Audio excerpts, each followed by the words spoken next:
El 31 de julio de 1981 el general Omar Torrijos Herrera tomaba su última taza de café en la base aérea de Río Hato, prosiguió a subir a la aeronave FAP-205 la cual despegaba a las 10:44 de la mañana con dirección a la pista aérea de Coclesito, para visitar a las personas que vivían allí y donde tenía una casa para descansar en sus días libres. A cargo de los controles de la nave estaba el capitán Azael Adames y el subteniente Víctor Rangel, el cual era su copiloto. Dentro de aquel pájaro metálico iban el general Omar Torrijos Herrera, su guardaespaldas el sargento Ricardo Machacek, la dentista Teresa Ferreiro, el mecánico Carlos Rivera y el asistente Jaime Correa. El avión aterrizó en el aeropuerto de Penonomé a las 10:55 de la mañana para hacer una parada, que finalizó a las 11:40. En aquel momento, el vuelo estaba a solo 15 minutos de llegar a su destino. De repente se encontraron con un fuerte temporal que provocó la caída de la avioneta. El gobierno sabía de la desaparición de la aeronave, pero decidieron permanecer en silencio hasta que se organizara una misión de rescate.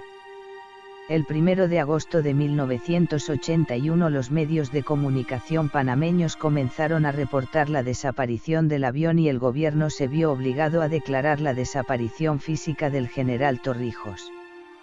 A las 11:30 de la tarde de ese mismo día, las autoridades panameñas, con ayuda del ejército de los Estados Unidos, encontraron los primeros restos de la aeronave en Cerro Marta a 3.100 pies sobre el nivel del mar, pero había poco que hacer porque todas las personas a bordo, 7 en total, incluyendo a Torrijos, habían fallecido. La nave se había desintegrado por el impacto con excepción de la cola del avión contra las montañas. Después de recuperar los cuerpos, las investigaciones se iniciaron por las autoridades panameñas y el FBI de los Estados Unidos.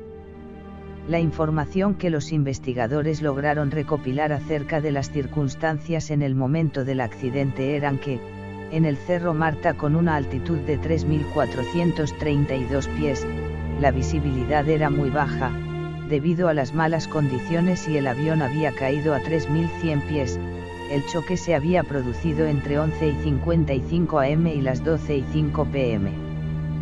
Todo indicaba que, en los últimos momentos de aquel fatídico vuelo, el piloto estaba tratando de ver la pista del aeropuerto entre las montañas, que el daño que se observó en el avión era por el impacto y el fuego fue después del estallido.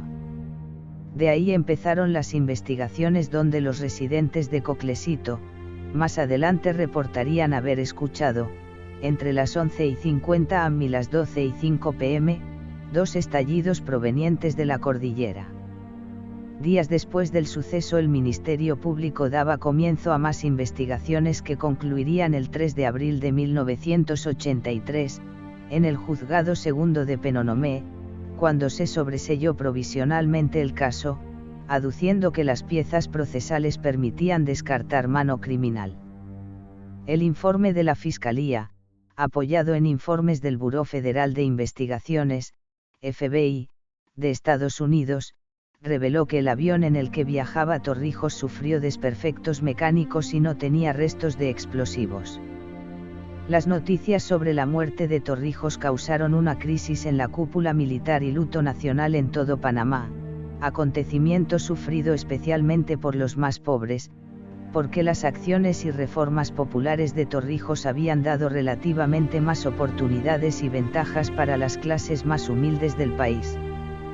El día 4 de agosto se le dio un funeral de Estado, se llevó a la Catedral Metropolitana en el casco viejo de Panamá donde fue enterrado por un breve tiempo, pero más tarde se transfirió a un mausoleo en la zona del Canal de Panamá en el Fuerte Amador. El escritor norteamericano John Perkins relató en su libro Confesiones de un sicario económico, que la muerte de Torrijos no había sido accidental. Según el escritor, Torrijos fue asesinado por la Agencia Central de Inteligencia Norteamericana, CIA, quienes se oponían a las negociaciones entre Torrijos y un grupo de empresarios japoneses liderados por Shigeo Nagano que proponían la construcción de un canal a nivel por Panamá.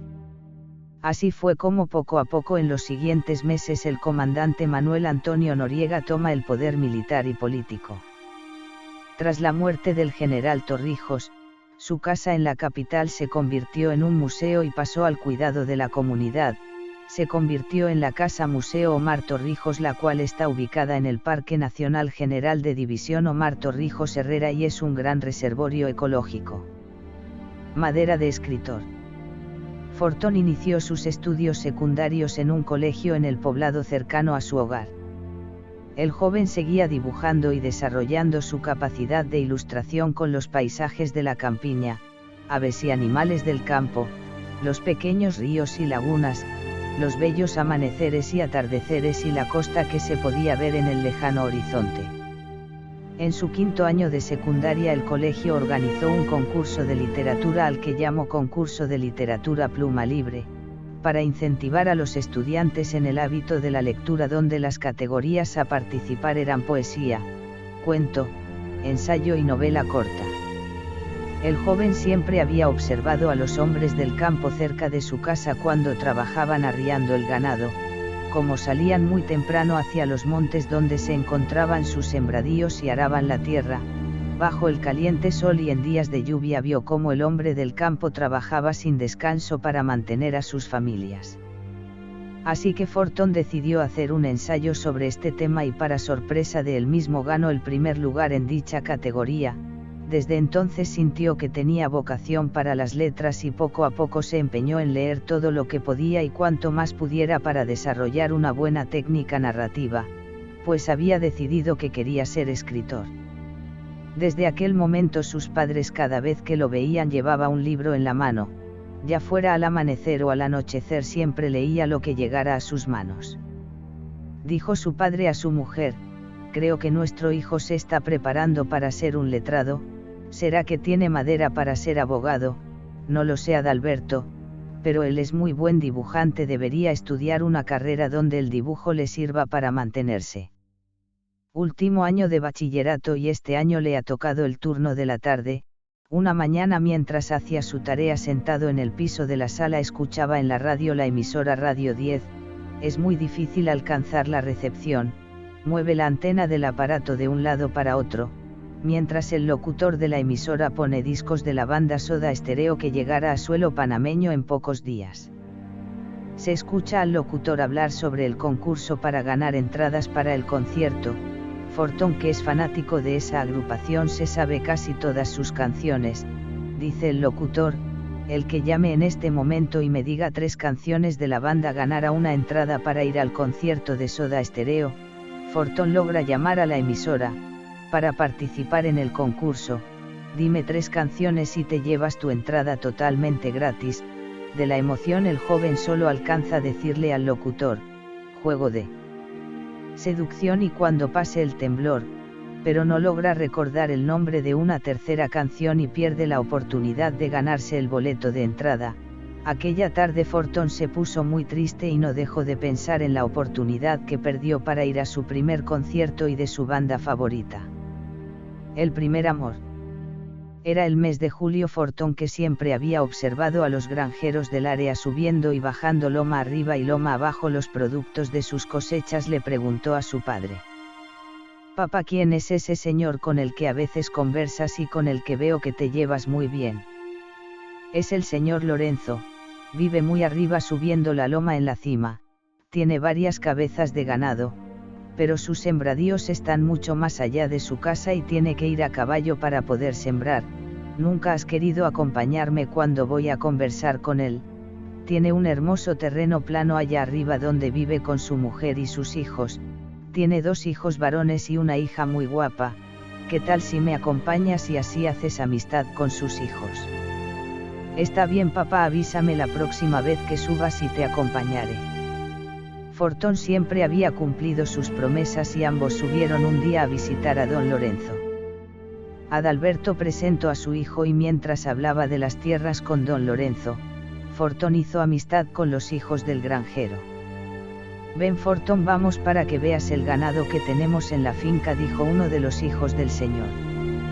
Cuando llegaron a donde estaban las vacas había 2 jóvenes alimentándolas con gajos de naranjas.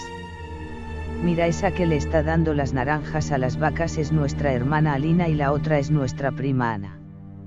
Las jóvenes a la distancia voltearon a ver al joven forastero. ¿Quién es ese?, preguntó Ana a su prima. No está feo, se ve medio simpático.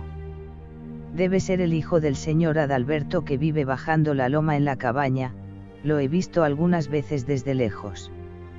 Los jóvenes se acercaron para ver las vacas más de cerca y entonces Fortón se presentó ante las muchachas. Hola, me llamo Fortón, vivo bajando la loma. Mucho gusto, yo soy Alina, la hija del señor Lorenzo, y ella es mi prima Ana. Pronto los jóvenes hicieron amistad hablando sobre lo que hacían y de lo que estudiaban, entre otras cosas. Ahora que Fortón había conocido a Alina, las visitas se fueron haciendo más frecuentes hasta que ya el joven subía sin que el motivo fuera acompañar a su padre. Un día Fortón, sentado junto a Alina en la sala de la casa, vio que los hermanos varones prendían un viejo televisor y preguntó: ¿cómo hacen para tener luz acá arriba si los cables eléctricos solo llegan hasta cerca de mi casa? Aquí vemos televisión y a veces nos alumbramos con baterías de auto. Vaya, jamás me lo hubiera imaginado. Les decía sorprendido. Dalma, la mascota del escritor. ¿Quieres ver algo, Fortón?, le dijo la joven a su nuevo amigo. Claro, ¿qué cosa es? Acompáñame.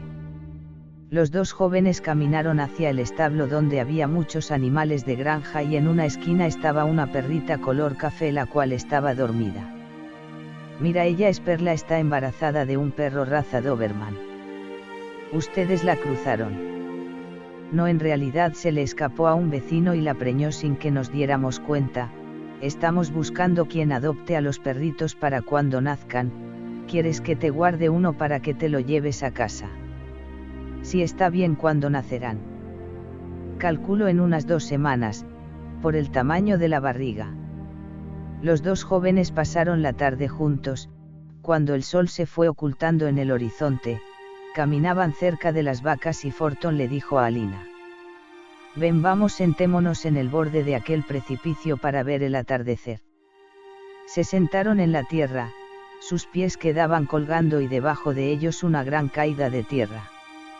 No creo que sea buena idea que nos sentemos aquí, Fortón le dijo a Alina. ¿Por qué acaso tienes miedo que nos caigamos colina abajo? No, no es por eso, pero levantemos ya, quiero ir a casa.